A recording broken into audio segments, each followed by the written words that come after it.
Hey guys, welcome to government jobs Gyan YouTube channel. Guys, आज की इस वीडियो में हम बात करेंगे यूके ट्रिपल एससी के new recruitment notification online form apply process के बारे में। जी हाँ दोस्तों, Uttarakhand subordinate service selection commission, Uttarakhand अधीनस्थ सेवा चयन आयोग ने ग्रुप सी के 419 खाली पदों को भरने के लिए नोटिफिकेशन रिलीज कर दिया है। यहाँ पर ग्रुप सी के अंतर्गत VDO, patwari, lekhpal, VPDO, assistant superintendent, assistant review officer ARO, personal assistant, स्वागतों, असिस्टेंट स्वागतों के खाली पदों को भरा जाएगा। कैसे आप इस भर्ती में पार्टिसिपेट करने के लिए अपने फॉर्म अप्लाई कर सकते हो, स्टेप बाय स्टेप, बिना कोई मिस्टेक किए हुए, इसकी पूरी जानकारी हम आपको रजिस्ट्रेशन से लेकर प्रिंट तक इस वीडियो में देंगे। बस आपको इस वीडियो को स्किप के बिना शुरू से लेकर एंड तक देखना है। उसके बाद वीडियो पसंद आए तो इसे लाइक और शेयर कर दें, चैनल पर नए हो तो इसे सब्सक्राइब कर लें। साथ ही साथ यहाँ पर आपको फॉर्म अप्लाई करते हुए जो जो भी प्रॉब्लम फेस हो रही है उन सभी का हल आपको इस वीडियो में मिल जाएगा। और हम आपको ये भी बताएंगे कि कौन सी वो कॉमन मिस्टेक है जिसे करने से आपका एप्लीकेशन फॉर्म रिजेक्ट हो सकता है। तो आपको उस मिस्टेक को अवॉइड करते हुए अपना फॉर्म अप्लाई करना है और अपने फॉर्म को रिजेक्ट होने से बचाना है। साथ ही साथ कैसे आपको अपना फोटो और सिग्नेचर अपलोड करने हैं, कैसे आपको अपने डॉक्यूमेंट अपलोड करने हैं, कौन सा डॉक्यूमेंट कितने केबी में आपको और कैसे अपलोड करना है, पूरी जानकारी आपको इस वीडियो में दी जाएगी। बस आपको एंड तक हमारे साथ इस वीडियो में बने रहना है। तो बिना कोई वक्त गंवाए चलिए शुरू करते हैं। आपको इस वीडियो के डिस्क्रिप्शन बॉक्स में हमारी वेबसाइट IND-sarkari-naukri.in के इस पेज का लिंक मिल जाएगा। यहाँ पर आपको इस भर्ती के रिगार्डिंग सभी डिटेल्स प्रोवाइड करा दी गई है। Uttarakhand subordinate service selection commission UK triple SC ने यहाँ पर village development officer VDO, revenue sub inspector patwari, revenue sub inspector lekhpal, village panchayat development officer VPDO, assistant superintendent, assistant review officer, personal assistant स्वागतों और असिस्टेंट स्वागतों के 419 खाली पदों को भरने के लिए नोटिफिकेशन रिलीज किया है। यहां पर आप 15 अप्रैल 2025 से 15 मई 2025 तक अपने फॉर्म अप्लाई कर सकते हो। यहाँ पर बैचलर डिग्री धारक कैंडिडेट इस भर्ती में पार्टिसिपेट कर सकते हैं। ऑल इंडिया से आप ऑनलाइन अप्लाई कर सकते हो। उसके लिए आपको इस पेज को नीचे स्क्रॉल डाउन करना है। इंपॉर्टेंट लिंक सेक्शन में आकर ऑफिशियल नोटिफिकेशन PDF लिंक पर क्लिक करके इस भर्ती के नोटिफिकेशन को ओपन कर लेना है और इसमें से आपको पूरी डिटेल रीड कर लेनी है। यहाँ पर आपको इस भर्ती के रिगार्डिंग सभी डिटेल्स प्रोवाइड कर दी गई है, जैसे कि क्या पोस्ट का नाम है, कितनी उसके लिए नंबर ऑफ वैकेंसीज है, कितनी सैलरी आपको प्रोवाइड कराई जाएगी, क्या आपका एलिजिबिलिटी क्राइटेरिया पर्टिकुलर पोस्ट के लिए होना चाहिए, कैसे आप अप्लाई कर सकते हो, कब से कब तक अप्लाई कर सकते हो, पूरी जानकारी आपको इस नोटिफिकेशन में दे दी गई है। आप सभी डिटेल्स यहाँ से रीड आउट करें, उसके बाद अपने फॉर्म अप्लाई कर लें। फॉर्म अप्लाई करने के लिए भी आपको हमारी वेबसाइट के इसी पेज पर ही अप्लाई ऑनलाइन का ये लिंक दिया गया है। जैसे ही आप इस लिंक पर क्लिक करेंगे तो आपके सामने यहाँ पर Uttarakhand subordinate service selection commission का ये ऑफिशियल पोर्टल ओपन होगा। गाइड, यहाँ पर आपको अप्लाई करते हुए 5 स्टेप कंप्लीट करने हैं। सबसे पहले यहाँ पर आपको अपना रजिस्ट्रेशन करना है, उसके बाद आपको अपनी एजुकेशनल क्वालिफिकेशन की डिटेल देनी है, फिर यहाँ पर आपको अपना फोटो सिग्नेचर अपलोड करने हैं, फीस पेमेंट करना है और फाइनली आपको अपने एप्लीकेशन फॉर्म का एक हार्ड कॉपी प्रिंट आउट लेकर अपनी इस भर्ती के लिए अपना फॉर्म कंप्लीट कर लेना है। तो यहाँ पर आने के बाद आपको सबसे पहले कुछ जनरल इंस्ट्रक्शन दी गई हैं, ये इंस्ट्रक्शंस आपको केयरफुली रीड आउट कर लेने हैं। उसके बाद यहाँ पर गाइड आपको अप्लाई नाउ के इस ऑप्शन पर क्लिक करना है। नेक्स्ट यहाँ पर आपको अपनी पर्सनल इन्फॉर्मेशन, कुछ बेसिक इन्फॉर्मेशन प्रोवाइड कराते हुए अपना रजिस्ट्रेशन करना है। सबसे पहले यहाँ पर आपको अपना नाम एंटर करना है, उसके बाद यहाँ पर आपको अपना मिडिल नेम एंटर करना है, फिर आपको अपना लास्ट नेम एंटर करना है और अगर मिडिल नेम लास्ट नेम नहीं है तो आप इन कॉलम्स को खाली छोड़ दें। आप अपना पहला नाम यहाँ पर एंटर कर दें। उसके बाद यहाँ पर आपको अपने पिता या फिर पति का नाम देना है, अपनी मदर का नाम एंटर करना है, डेट ऑफ बर्थ आपको सिलेक्ट कर लेनी है, फिर यहाँ पर आपको अपना जेंडर सिलेक्ट करना है, अपना मैरिटल स्टेटस बताना है, आप मैरिड हो या फिर अनमैरिड। उसके बाद यहाँ पर आपको अपनी नेशनैलिटी सिलेक्ट कर लेनी है, फिर यहाँ पर आपको अपने डोमिसाइल की डिटेल देनी है। यहाँ पर आपसे पूछा गया कि क्या आप उत्तराखंड के स्थायी निवासी है, यानी कि आपके पास उत्तराखंड का डोमिसाइल है, अगर है तो आप यस करें। और नहीं है तो यहाँ पर आप नो ऑप्शन सेलेक्ट कर लें। फिर यहाँ पर आपकी रिक्वायर्ड एलिजिबिलिटी के बारे में आपसे पूछा गया है। आपसे पूछा गया है कि क्या आपका नाम उत्तराखंड राज्य में स्थित किसी भी जिला सेवा योजन कार्यालय में पंजीकृत है, अगर है तो आप यस करें और फिर उसकी डिटेल दें, जैसे कि उसका रजिस्ट्रेशन नंबर एंटर करें, ऑफिस डिस्ट्रिक्ट यहाँ पर सेलेक्ट करें, रजिस्ट्रेशन की तिथि यहाँ पर आप सेलेक्ट करें और फिर रजिस्ट्रेशन कब तक वैलिड है वो डेट आप सेलेक्ट कर लें। और अगर नहीं है रजिस्ट्रेशन आपका तो यहाँ पर आपको नो ऑप्शन सेलेक्ट करना है। उसके बाद आपसे पूछा गया कि क्या आप किसी सरकारी नौकरी में कार्यरत हैं, अगर हैं तो आप यस करें और फिर यहाँ पर संगठन का प्रकार सेलेक्ट करें, वो सेंट्रल गवर्नमेंट की जॉब है, उत्तराखंड स्टेट गवर्नमेंट जॉब है या फिर अदर स्टेट गवर्नमेंट जॉब है। और फिर यहाँ पर एनओसी आवेदन करने की तिथि आप सेलेक्ट करें और अगर आप सरकारी नौकरी में कार्यरत नहीं है तो यहाँ पर आपको नो ऑप्शन सेलेक्ट करना है।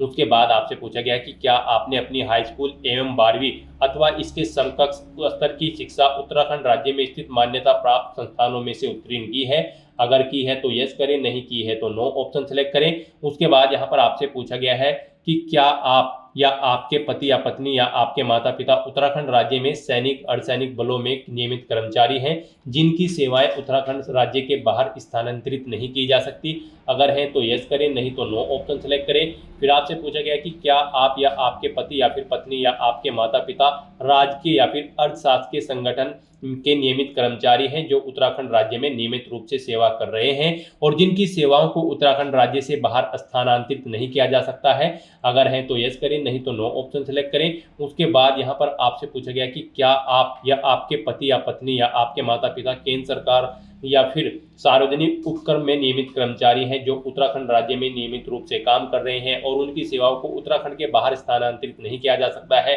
अगर है तो यस करें, नहीं तो नो ऑप्शन सेलेक्ट करें। उसके बाद यहाँ पर आपको अपनी कैटेगरी सेलेक्ट करनी है, आप जिस भी कैटेगरी से बिलोंग करते हैं। यहाँ पर अगर आप रिजर्व कैटेगरी से बिलोंग करते हैं तो फिर यहाँ पर आपको आपका कैटेगरी सर्टिफिकेट किस अधिकारी ने यहाँ पर आपको इशू कराया है उस डेजिग्नेशन का आप यहाँ पर नाम सेलेक्ट करें, जैसे कि डिस्ट्रिक्ट कलेक्टर या फिर सिटी मजिस्ट्रेट या फिर तहसीलदार, आप अपने अकॉर्डिंग ऑप्शन सेलेक्ट करें। प्रमाण पत्र जारी करने की तिथि आप सेलेक्ट करें, अपना सर्टिफिकेट नंबर दें यानी कि कास्ट सर्टिफिकेट, और उसके बाद प्रमाण पत्र आपको किस जिले से जारी किया गया है यहाँ पर आप वो डिस्ट्रिक्ट सेलेक्ट कर लें। उसके बाद यहाँ पर आपको अपनी सब कैटेगरी की डिटेल देनी है। आपसे पूछा गया कि क्या आप दिव्यांग हैं, अगर हैं तो यस करें और फिर अपनी डिसेबिलिटी का टाइप सेलेक्ट करें और फिर अपना दिव्यांग प्रमाण पत्र संख्या यहाँ पर आप एंटर करें। दिव्यांग प्रमाण पत्र जारी करने की तिथि सेलेक्ट करें और दिव्यांग नहीं है तो यहाँ पर आपको नो ऑप्शन सेलेक्ट करना है, आगे की डिटेल आपकी डिसेबल्ड कर दी जाएगी। उसके बाद आपसे पूछा गया है कि क्या आप एक भूतपूर्व सैनिक हैं, अगर हैं तो यस करें और फिर उसकी डिटेल दें, जैसे कि प्रमाणन की तिथि यहाँ पर आप सेलेक्ट करें, मुक्ति यानी कि डिस्चार्ज आप कब हुए हैं उस पोस्ट से आप यहाँ पर वो डेट सेलेक्ट करें, और नहीं है भूतपूर्व सैनिक तो आपको नो ऑप्शन सेलेक्ट करना है। उसके बाद आपसे पूछा गया कि क्या आप स्वतंत्रता सेनानी के आश्रित हैं, अगर हैं तो यस करें, नहीं है तो नो ऑप्शन सेलेक्ट करें। उसके बाद आपसे पूछा गया कि क्या आप उत्तराखंड राज्य आंदोलन के चिन्हित आंदोलनकारी या उनके आश्रित हैं, अगर हैं तो यस करें, नहीं तो नो ऑप्शन सेलेक्ट करें। उसके बाद आपसे पूछा गया कि क्या आप उत्तराखंड के कुशल खिलाड़ी हैं, अगर हैं तो यस करें और फिर यहाँ पर आप अपनी प्रतियोगिता का नाम सेलेक्ट करें और फिर प्रतियोगिता का स्तर यहाँ पर आप सेलेक्ट करें, नहीं है तो नो ऑप्शन सेलेक्ट करें। उसके बाद आपसे पूछा गया कि क्या आप अनाथ हैं, अगर हैं तो यस करें, नहीं तो नो ऑप्शन सेलेक्ट करें। उसके बाद यहाँ पर आपको अपनी कॉन्टैक्ट डिटेल देनी है। यहाँ पर आने के बाद सबसे पहले आपको अपनी ईमेल आईडी एंटर करनी है। उसके बाद यहाँ पर आपको वही ईमेल आईडी एक बार फिर से एंटर करके उसे कंफर्म कर लेना है। आपकी email ID active and valid होनी चाहिए। फिर यहाँ पर आपको अपना मोबाइल नंबर देना है। उसके बाद आपके पास कोई अल्टरनेट मोबाइल नंबर है तो वो यहाँ पर आप एंटर कर सकते हैं, नहीं है तो इस कॉलम को खाली छोड़ दें। फिर यहाँ पर आपको अपना प्रेजेंट एड्रेस एंटर करना है। उसके बाद आपको अपना परमानेंट एड्रेस एंटर करना है, और अगर आपका परमानेंट एड्रेस आपके प्रेजेंट एड्रेस के अकॉर्डिंग सेम होगा तो आप इस चेकबॉक्स को ओके कर दें। ऑटोमेटिकली जो एड्रेस आप प्रेजेंट एड्रेस में फिल करेंगे वही एड्रेस आपका यहाँ पर परमानेंट एड्रेस में फिल हो जाएगा। उसके बाद यहाँ पर आपको फॉर्म भरने का स्थान देना है, कहाँ से आप अपना फॉर्म भर रहे हैं। फिर यहाँ पर आपको अपनी लॉगिन की डिटेल यानी कि आपको अपना पासवर्ड क्रिएट करना है। गाइड यहाँ पर आपको पासवर्ड के लिए गाइडलाइन दी गई है। आपका पासवर्ड यहाँ पर 8 से 15 कैरेक्टर के बीच में होना चाहिए, और यहाँ पर आपके पासवर्ड में ये साइंस नहीं होने चाहिए, ये आप चेकआउट कर लें। इस तरह का कोई नंबर या फिर साइंस आपके पासवर्ड में नहीं होना चाहिए, और आपका पासवर्ड यहाँ पर अल्फा न्यूमेरिक फॉर्मेट में होना चाहिए। मीन्स आपके पासवर्ड में कम से कम एक अपर केस कैरेक्टर, एक लोअर केस कैरेक्टर, एक इंटीजर नंबर और एक स्पेशल कैरेक्टर जैसे कि @ हैश या फिर डॉलर होना चाहिए। तो इस फॉर्मेट में यहाँ पर आपको अपना पासवर्ड रेडी करना है। वही पासवर्ड आपको कंफर्म पासवर्ड फील्ड में एंटर करना है। फिर यहाँ पर आपको ये जो सिक्योरिटी कोड शो हो रहा है वो सिक्योरिटी कोड आपको इस बॉक्स में एंटर करना है और उसके बाद गाइस यहाँ पर आपको कंटिन्यू के इस ऑप्शन पर क्लिक कर देना है। उसके बाद आपने जो डिटेल्स प्रोवाइड कराई है उसका पूरा प्रीव्यू यहाँ पर आपको शो कर दिया गया है। यहाँ पर अगर आपकी डिटेल में कोई मिस्टेक है तो यहाँ पर आप इस चेकबॉक्स को ओके करें, no I want to change some detail, और फिर आप यहाँ पर एडिट डाटा के इस ऑप्शन पर क्लिक करके अपनी डिटेल्स एडिट करके उसे करेक्ट कर सकते हैं। और गाइस अगर सभी डिटेल्स ओके हैं तो फिर यहाँ पर आप I have verified all the details के इस चेकबॉक्स को ओके करें और फिर यहाँ पर आप सबमिट के इस ऑप्शन पर क्लिक कर दें। यहाँ पर आपका रजिस्ट्रेशन सक्सेसफुली कंप्लीट हो चुका है। अब आपको यहाँ पर क्लिक हियर टू लॉगिन के इस ऑप्शन पर क्लिक करना है। उसके बाद आपके सामने यहाँ पर कुछ इस तरह से इंटरफेस ओपन होगा। अब यहाँ पर आपको लॉगिन करना है।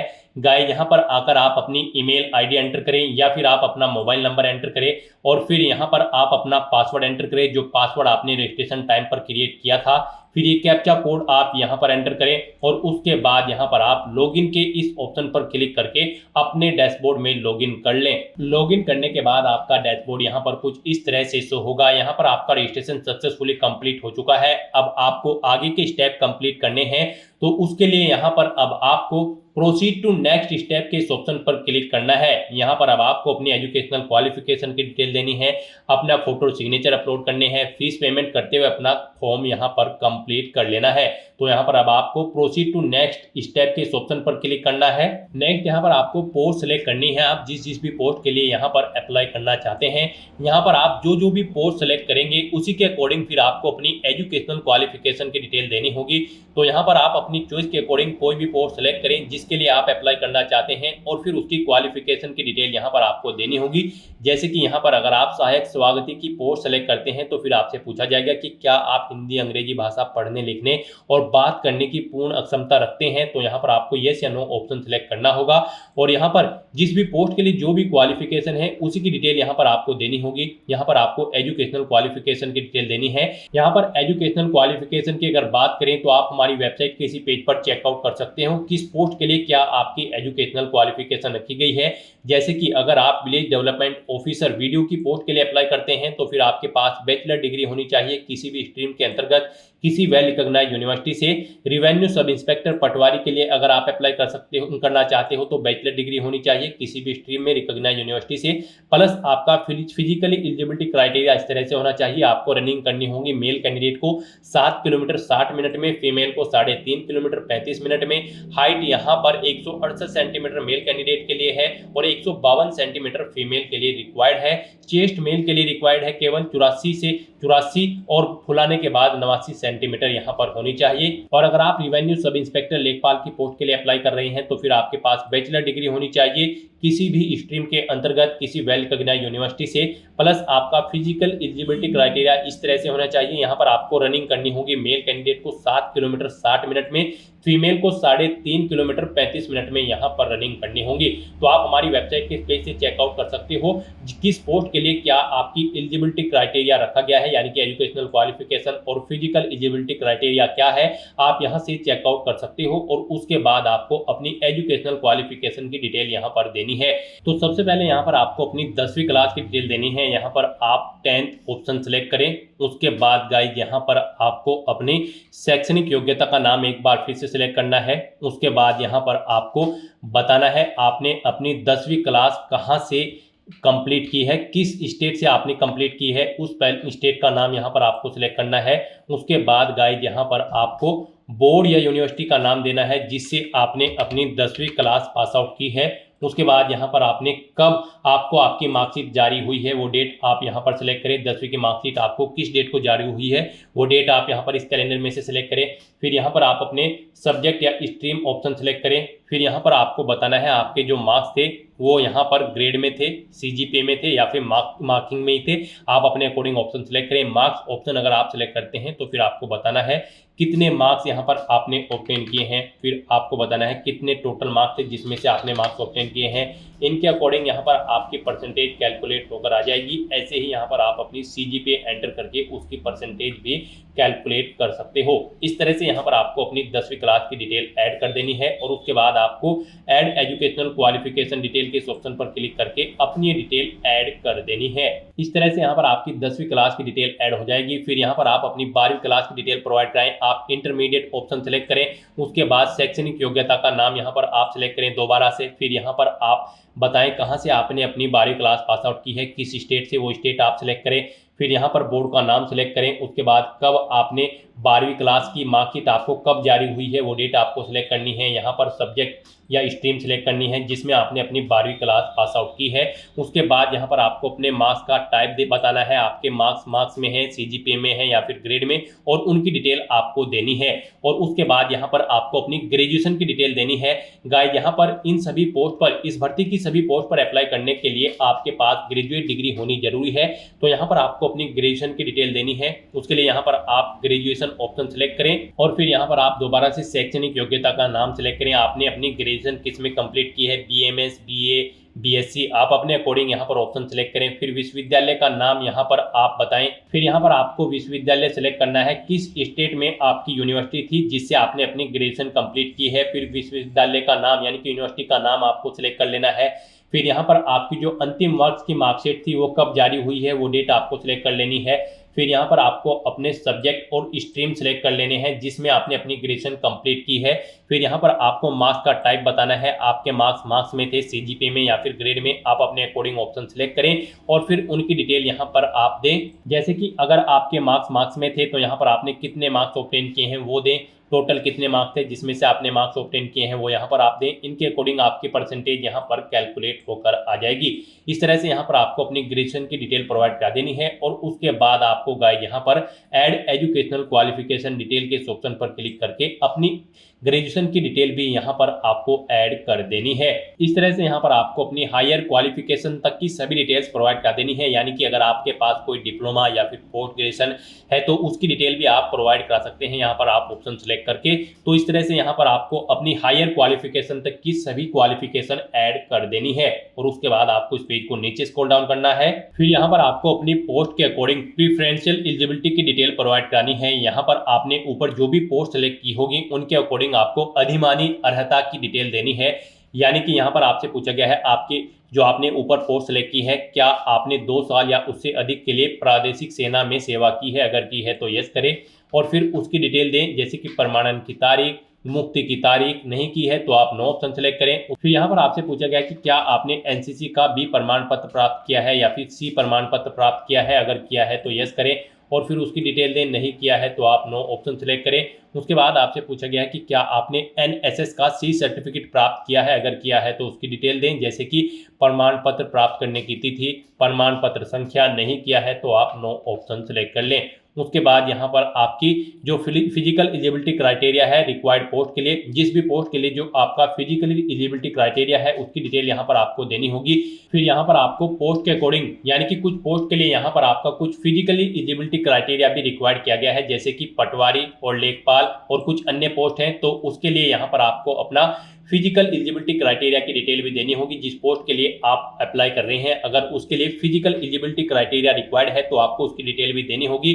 यहाँ पर आपसे पूछा गया कि क्या आपके पास पर्वतीय क्षेत्र के निवासी होने का प्रमाण पत्र है, अगर है तो यस करें, नहीं है तो यहाँ पर आप नो ऑप्शन सेलेक्ट करें। और फिर यहाँ पर आपको अपनी हाइट देनी है, अपनी चेस्ट देनी है, अपनी चेस्ट फुलाने के बाद कितनी हो जाती है वो आपको यहाँ पर मेंशन करनी है और अपना वेट यहाँ पर आपको किलोग्राम में मेंशन कर देना है। उसके बाद यहाँ पर आपको अपने एग्जाम सेंटर सेलेक्ट करना है। यहाँ पर आपको 2 ऑप्शन दिए गए हैं, 2 चॉइसेस दी गई हैं, आप अपने अकॉर्डिंग यहाँ पर 2 एग्जाम सेंटर सेलेक्ट करें। यहाँ पर आप जिसे फर्स्ट नंबर पर प्रेफरेंस देना चाहते हैं उसे फर्स्ट नंबर पर सिलेक्ट करें, जिसे सेकंड नंबर पर प्रेफरेंस देना चाहते हैं उसे आप यहाँ पर सेकंड नंबर पर प्रेफरेंस दें। उसके बाद आपसे पूछा गया कि क्या आपके खिलाफ कोई आपराधिक मामला लंबित है, अगर है तो यस करें और फिर उसकी डिटेल यहाँ पर आप दें, नहीं है तो आप नो ऑप्शन सेलेक्ट करें। उसके बाद आपसे पूछा गया कि क्या आप यूकेएसएसएससी या फिर एसएसएससी अन्य राज्य अधीनस्थ सेवा आयोग द्वारा आयोजित प्रतियोगी परीक्षा चयन के लिए वंचित या ब्लैक लिस्टेड है। अगर हैं तो आप यस करें और फिर उसका विवरण दर्ज करें, नहीं है तो आप नो ऑप्शन सेलेक्ट कर लें। उसके बाद यहाँ पर आपको अपना कोई आईडी प्रमाण पत्र सेलेक्ट करना है, जैसे कि आधार कार्ड, वोटर आईडी कार्ड या फिर पासपोर्ट या फिर ड्राइविंग लाइसेंस या फिर पैन कार्ड। आप अपने अकॉर्डिंग ऑप्शन सेलेक्ट करें और फिर उसका नंबर आप यहाँ पर एंटर करें और फिर गाइड यहाँ पर आप सबमिट के इस ऑप्शन पर क्लिक कर दें। नेक्स्ट यहाँ पर आपको अपना फोटो सिग्नेचर अपलोड करने होंगे। उससे पहले यहाँ पर आपको इन्फॉर्मेशन दे दी गई है, आपका फोटो यहाँ पर नवीनतम रंगीन होना चाहिए, पासपोर्ट आकार की यहाँ पर आपकी फोटो होना चाहिए और यहाँ पर उसका साइज 20 से 50 केबी के बीच में होना चाहिए और जो आपके सिग्नेचर होंगे वो 10 से 50 केबी के बीच में होने चाहिए। ये डॉक्यूमेंट आपके जेपीजी या फिर जेपीईजी फॉर्मेट में होने चाहिए। तो यहाँ पर आपको स्टार्टिंग में ही ये इंस्ट्रक्शन दे दी गई हैं, तो आपको चेकबॉक्स को ओके करना है और उसके बाद आपको कंटिन्यू के इस ऑप्शन पर क्लिक कर देना है।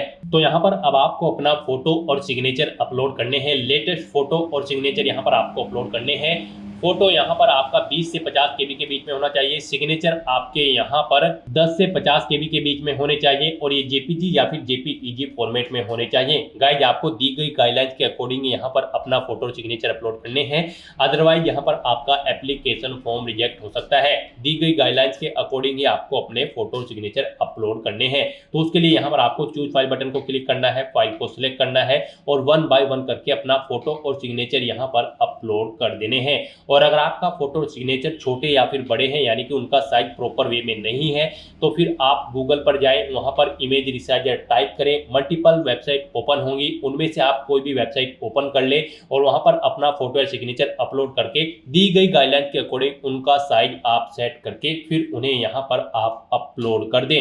इस तरह से यहाँ पर आपको चूज फाइल बटन पर क्लिक करके फाइल को सिलेक्ट कर लेना है और फिर आपको गाइस यहाँ पर अपलोड के इस ऑप्शन पर क्लिक करना है। नेक्स्ट आपको आपके एप्लीकेशन फॉर्म का पूरा प्रीव्यू यहाँ पर शो कर दिया गया है। यहाँ पर गाइस अब आपको सभी डिटेल्स केयरफुली चेकआउट करनी है, पेज को नीचे स्क्रॉल डाउन करना है और डिक्लेरेशन सेक्शन में आकर इन चेकबॉक्सेस को ओके करना है और उसके बाद गाइस यहाँ पर आपको click here to make payment के इस ऑप्शन पर क्लिक करके अपना फीस पेमेंट करना है। उसके बाद आपके सामने कुछ इस तरह से इंटरफेस ओपन होगा। अब यहाँ पर आपको आपकी कैटेगरी के अकॉर्डिंग एप्लीकेशन फीस का अमाउंट शो कर दिया गया है। गाइस यहाँ पर हम आपको बता दें, अगर आप जनरल ओबीसी कैंडिडेट हैं तो आपको 300 रुपये फीस जमा करानी है। SC ST EWS कैंडिडेट हो तो आपको 150 रुपये फीस के रूप में जमा कराने होंगे, जो कि आप यहाँ पर debit card, credit card, net banking या फिर यूपीआई के माध्यम से जमा करा सकते हो। यहाँ पर 10 रुपये प्लेटफॉर्म फीस है, आपकी जो फीस होगी उसमें 10 रुपये और ऐड कर दिए जाएंगे। तो यहाँ पर अब आपको पे नाउ के इस ऑप्शन पर क्लिक करना है। नेक्स्ट आपको फीस पेमेंट के इंटरफेस पर डायरेक्ट कर दिया जाएगा। अब यहाँ पर आप debit card, credit card, net banking, wallet या फिर यूपीआई के माध्यम से अपना फीस पेमेंट कर सकते हो।